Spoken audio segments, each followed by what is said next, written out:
Hello and welcome to this episode of Trash to Track. In this episode we're going to be looking at this loco that has been sent to me in a train safe by a chap called Gordon. Now I've never seen these train safe things before and they look to be very good. I might have to invest in a couple of these as they're multi-gauge storage units for your model locos.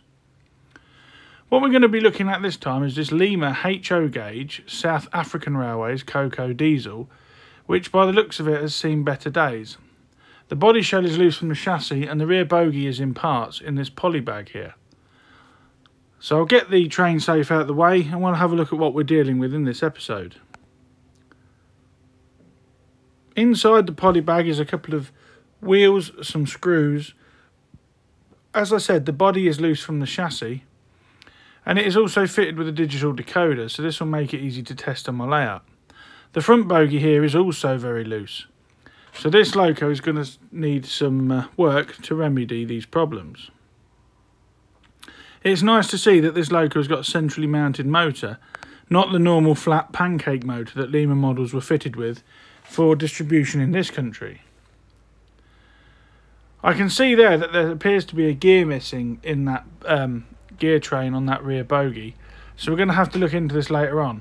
And this bogie frame here clips on the back and is screwed in place, whereas this one is like the trailing bogies we get on Lima Deltics, which is held in place with a clip, which appears to be broken, and the wheels are held in place with a base keeper plate. The soldering there looks a little bit dodgy, as the insulation that's been used is actually sellotape, so we'll have to remedy that. Looking at the body shell, there are several handrails missing and the air horns are missing off the roof. But other than that, it appears to be in good condition, apart from the broken chassis retaining clips. First thing I'm going to do is I'm going to remove these this sellotape insulation here, and I'm going to have to cut or unsolder these wires to release this bogie so I can give it a thorough service. As this loco only picks up from this one bogie, there is no pickups on the driving bogie at all. This is new to me, as I've never seen this sort of pickup on a Lima model before. The brass pickups actually sit in small flanges on the rear of the wheels. This is actually a very neat idea, and I'm not sure why Lima didn't adopt this on all of their diesels. It would be so much better than the brass wiper pickups used on the UK release diesels. So releasing this chassis, this bogie keeper plate here to release all three of the wheels. I'm going to give everything a thorough service and a thorough clean. It is quite dusty and there's quite a build-up of dirt on those pickups. I'm going to have to remove this old broken clip at the top here to release these pickups. And I do that in a moment after I've wiped off most of the crud from the pickups there. You can see they're actually quite greasy and oily. And then by releasing this clip with these tweezers and those pliers under here, the whole ensemble lifts off the top. First the clip and the spring, and then the pickup module, so that I can work on everything individually and polish these up and bring them back to their full potential, as the brass has tainted quite badly. First off, I clean all the muck and dirt off with a methylated spirits and soaked cotton bud, just to remove the worst of the grease. And then once that's done, I'm going to polish these brass parts up with the fiberglass pencil. And I will show you in a second, just by working very carefully and gently with this fiberglass pencil, just how much of a shine can be put on these pickups. This will ensure good electrical pickup when I reassemble the model later on. You can see there the difference in the polished end and the non-polished end. Once all the pickups have been polished, you have to make sure when you reassemble this that they go the correct way round. I'm going to start with the wheels. The wheel backs were cleaned in that small grooved area on the back of the wheel where the pickup sits. They were first polished up with a fiberglass pencil, followed by the methylated spirits and cotton bud. I also cleaned the wheel treads and the backs of the wheels just to ensure that everything is as clean as it can be. I also remove any old lubrication off the axles there, as some of the old oil had congealed a little bit. Cleaning Lima wheels is quite easy. They are brass, they do come up to a nice shine, but one of the downsides of this is they do tarnish very easily. It is important to maintain clean wheels if you want your Lima stock to run well. Now you can see just how nice and shiny all these wheels are. and I've polished them all up, and we can start reassembling this pickup bogie. I'm just going to give the bogie frame a dust off with an old paintbrush to remove any loose dust and debris that was in there. And I'm going to start by using this plastic retaining piece here. The pickups actually sit in this, and this then clips onto the top and holds everything in place. As I said, these pickups are handed, so have to be put in the correct way around. Once I've worked out the correct way around, they are simply pushed over the top and clipped into place. The spring is replaced, as is the retaining clip, but the top of the retaining clip is actually broken off. So I'm going to have to devise a new way of securing this pickup bogie to the chassis. Once that's all firmly clipped in place, we had a little visitor there on the workbench. He soon scurried off when questioned. He must be a fan. But once the pickups are in position, I then put the spring on, as I said, and then this broken retaining piece here. But because spare parts for this model are so hard to come by, as these Lima South African Railways models are considerably rare, I'm going to have to work with what I've got. Thinking about it, what I'm going to do is I'm going to drill a small hole in the top of that clip and then retain it to the chassis using a self-tapping screw, but we'll come to that later on. Once I'm satisfied that everything is back in place and where it should be, by just pushing that centre thing down there and testing that the pickups are locked in place, I put the wheels back in place. Both wheels on this model are insulated off the axle, so it doesn't matter which way around they go. You just have to ensure that the pickups are sitting in those flanged grooves on the back of the wheels. Once that's in place, I'm going to apply a very small amount of Pico electro lube to the backs of the wheels, just to ensure good electrical conductivity between the two parts. Pico electro lube is a conductive lubricant produced specifically for the model railway industry. Once I'm satisfied that everything's in place, the base keeper plate is simply pushed back and clipped back in place to hold the wheels where they should be, and that's that bogie overhauled, ready for refitting. The bottom of the chassis here is actually quite dusty, so I'm going to dust off this with a stiff paintbrush just to remove any debris and dust that's accumulated and to make sure that all the surfaces are perfectly clean. Once that's done, I turn my attention to the other wheels, the driving wheels on this model, and use a cotton bud and methylated spirits again to remove all the congealed grease and oil that's around the cogs and the drive axles. And you can see there just how much dirt has come off this model. These wheels are traction tyre fitted on both sides, so I had a look at the traction tyres and removing one here with a cocktail stick, because when I tested the model it was slipping like nobody's business. But when I actually managed to remove these traction tyres off these wheels, they had perished to the extent that they just crumbled away. I had to order special traction tyres for this model, and they came to me all the way from Malta. Once the traction tyres were removed, I do give the wheels a thorough clean inside and out in the groove there. This is actually the floating axle that sits in the middle. You'll notice there that I've got the wheels in the wrong place. That floating axle should go in the middle. But they was only placed there while I waited for the traction tyres to arrive. I'm also going to clean the bogie frame here. This shot is a little bit out of sequence. I've obviously messed up in the editing. But you can see just how much dirt there is coming off that bogie plate there. Everything on this model is okay to be cleaned with a cotton bud and mess, so I've had no problems with it, and I've been using it for years now. Here we go with the traction tyres, and you'll see what I mean. These are the tyres off the model, and they are, you'll see in a moment, they are just perished beyond belief. They are super smooth, providing no traction, and one poke with a cocktail stick and they all just broke apart. So as I said, replacements came all the way from Malta, and I'm going to fit these to the wheels now. Now, these are the traction tyres. Now, to fit these, what I do is I just slide a traction tyre over the end of my needle nose pliers and then apply it to the wheel. Here I am cleaning the groove out in that traction tyred wheel there, as I mentioned before.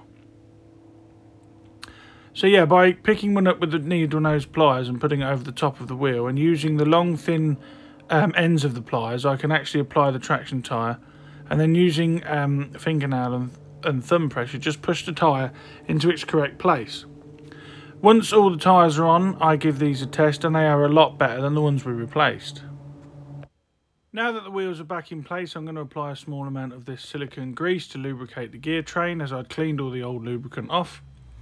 And again, you'll notice that I've got the wheels in the wrong place in this shot. I'm not quite sure why I did this, but I do rectify it before putting the model back together. It became apparent at this point that there was actually a gear missing from the gear train, preventing this model from running at its full capacity. Once it was reassembled, it ended up being one axle drive, and that is nowhere near sufficient enough. But spare parts for this model are so hard to come by. Indeed, I had this model for about 4 weeks all told, from it being sent to actually finishing it, and I couldn't find another model like this online, let alone spare parts for one. So now that the bogie frame's in place, again with those incorrect wheels, the screw is reinserted and the bogie frame is back in place. The screw was just tightened up there with the aid of a small flat bladed screwdriver. Now to refit this bogie, as I said, I've drilled a small hole in the top of the broken clip, and I'm going to use a small self-tapping screw. But before we can do that, I'm going to have to resolder these pickup wires, and cutting some heat shrink tubing to slide on the wire there. I'm going to reattach the wires and then insulate them correctly with some heat shrink tubing. This will be far more reliable than the sellotape that was there before, and it will be a lot longer lasting. So once the wires have been reattached, I just slide the heat shrink down the wire, cover that brass join, and then shrink the heat shrink using the heat from the soldering iron. The same was repeated for the wire on the other side, and then the bogie was reattached. To stop the screw going in too far, what I did here was I actually used a small brass washer, and I put a small amount of heat shrink on the actual screw so that it would only screw in a couple of millimeters. I'll show you now what I mean. There's a close-up of the screw, and you can see that I've added heat shrink to the top of it so that it won't screw in all the way and actually destroy the clip in its entirety. Now that I've put that in place, you'll see it actually holds the body on and is very durable.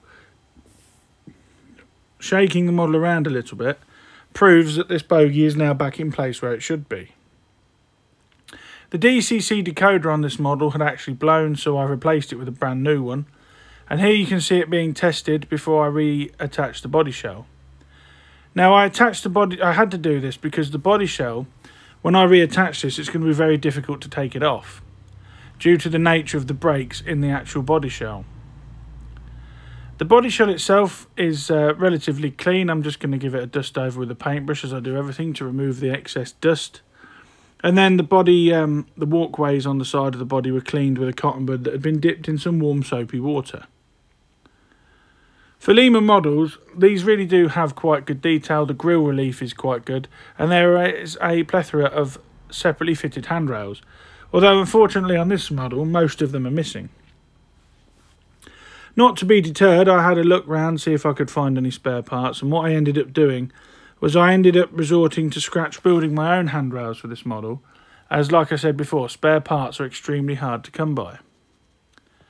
I'm just demonstrating there. You can see that the broken body side clips on this model, which is preventing the chassis and body from mating up correctly. This is going to be something we're going to have to look at after I've made these handrails. To make the handrails, all I did was I bent some brass wire around in my long nose pliers to the shape of this handrail that was floating in that poly bag that we got with the model. This is an original part and is plastic, and push fits into the 2 pre-drilled holes in the body shell. Once this was in place, it was pushed firmly home and it was a good friction fit, so there was no need for any adhesive.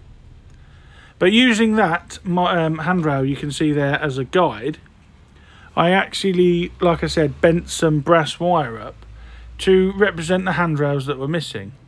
There's 2 on the front and 2 on the rear, as well as 2 air horns off the cab roof. So here's one of the brass handrails I made. Now they may not be 100% perfect, but this was the first trial one as a demonstration. So it was a simple case of bending it around the cotton bud tube. But the ones that came out better I've already fitted to the model, fixed in place with a very, very small amount of super glue and then painted black with black enamel paint. They certainly do look the part. Now the horns on the roof were actually twin horns each way, but I haven't got any and I was unable to find some. But what I did have was these old horns off of Vitrain's Class 37. So I'm going to trim these up and use these instead. Although not exactly prototypical, I'd rather have this on the cab roof than nothing at all. So one was fixed in place there, and I used a very small amount of this plastic weld to do that, and it seemed to hold it in place really well. One horn faces to the front on the right hand side of the body shell, and one horn faces to the rear. Now to repair these clips, what I'm going to do is I'm going to file these down a little bit just to get a flat surface, and I'm going to rebuild them with this plasticard strip. Again, this was all fixed in place with some plastic weld cement, and then the paint will be touched up if I can find a match. This clip on the back here is beyond salvage, there was nothing to work with at all, but the other three are okay, and that should be sufficient to hold the body shell to the chassis.